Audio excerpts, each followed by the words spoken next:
for Donald Trump, because for the first time, he appears unable to control his own base. This morning, D.C. woke up to headlines like these. MAGA revolt. Trump discovers MAGA has no off switch. Trump and MAGA are no longer the same thing. Images of MAGA supporters literally burning their red MAGA hats are going viral online.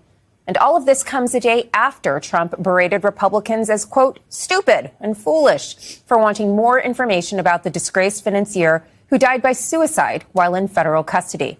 Today, Trump's secretary was bombarded with Epstein questions at this press conference.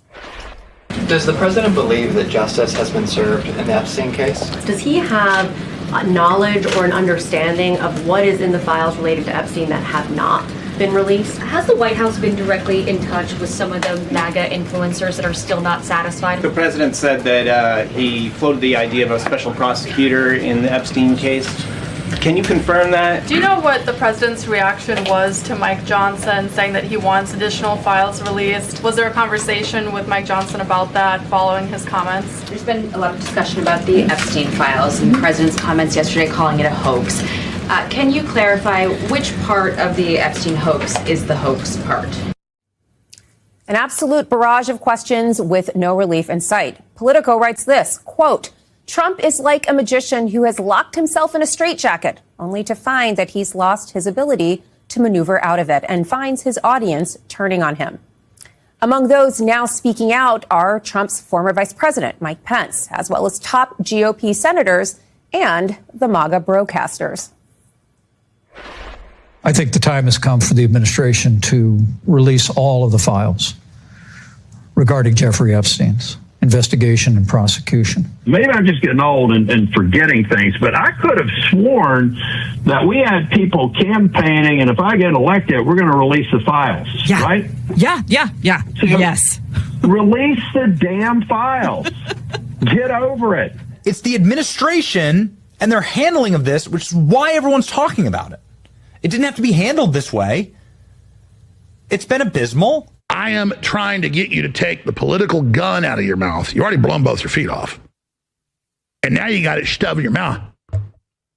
I'm like, will you please take that out of your mouth? You're like, shut up. Don't talk about it. You have put the gun in your mouth and ours collectively. Stop it. Stop it. And in a rare display of bipartisanship, top Democrats have also gotten in on the act, hammering Trump on the Epstein question. For years, Donald Trump and the MAGA movement have railed on about the Epstein files. But now, a complete reversal.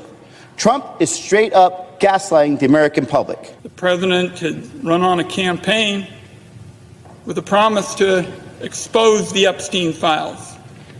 Now he and the Attorney General, Pam Bondi, say, nope, nothing to investigate. When it comes to Epstein and sex trafficking, all these claims are just ludicrous. Amid these calls for greater transparency, there's also new scrutiny on an unexplained move from the Trump DOJ. Maureen Comey, the daughter of former FBI Director James Comey, was until recently a longtime federal prosecutor who worked on a number of high-profile cases, including the prosecution of Ghislaine Maxwell, Jeffrey Epstein's associate. This week, Trump's DOJ fired her. Critics say it appears to be an effort to intimidate perceived enemies. Today, in a farewell email to her colleagues, Comey said that the DOJ letter informing her of her termination provided no reason for her discharge.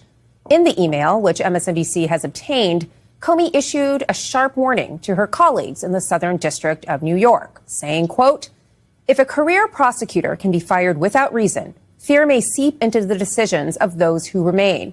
Do not let that happen. Fear is the tool of a tyrant wielded to suppress independent thought. Wouldn't it be cool if building a website felt like working in your favorite design tool? With Framer? Instead of fear, let this moment fuel the fire that already burns at the heart of this place, a fire of righteous indignation at abuses of power, of commitment to seek justice for victims, of dedication to truth above all else. And that is where we start tonight. Donald Trump under fire from the MAGA base amid broader warnings about a presidential power grab. Joining me now is Barrett Berger, a former federal prosecutor from the Southern District of New York, and Aisha Mills, political strategist and former resident fellow at Harvard's Kennedy School of Politics. Aisha, you saw Donald Trump's press secretary faced with a barrage of questions over the Epstein files. Why can't Donald Trump figure out how to defuse this bomb? Because Donald Trump doesn't want to. I mean, here's the thing. I just want to acknowledge for everybody who's watching this that we have literally been on like a week and a half distraction from what's really going on in America right now. Donald Trump is gutting the government.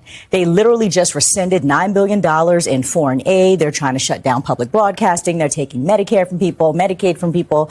And here's where we are, is we're talking about this. We know that Donald Trump doesn't actually care about the victims, about those poor girls who are human trafficked.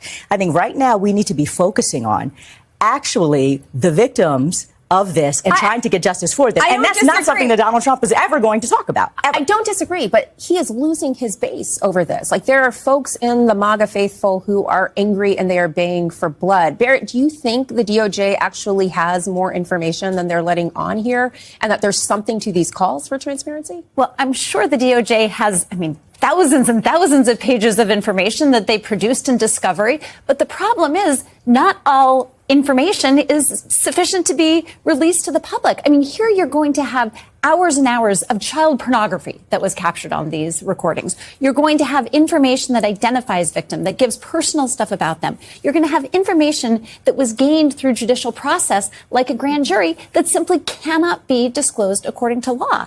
So I think the big problem we have here is one of an explanation, explaining exactly why certain things can't be released, what the basis is.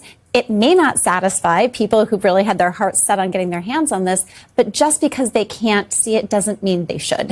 Well, that's a great question.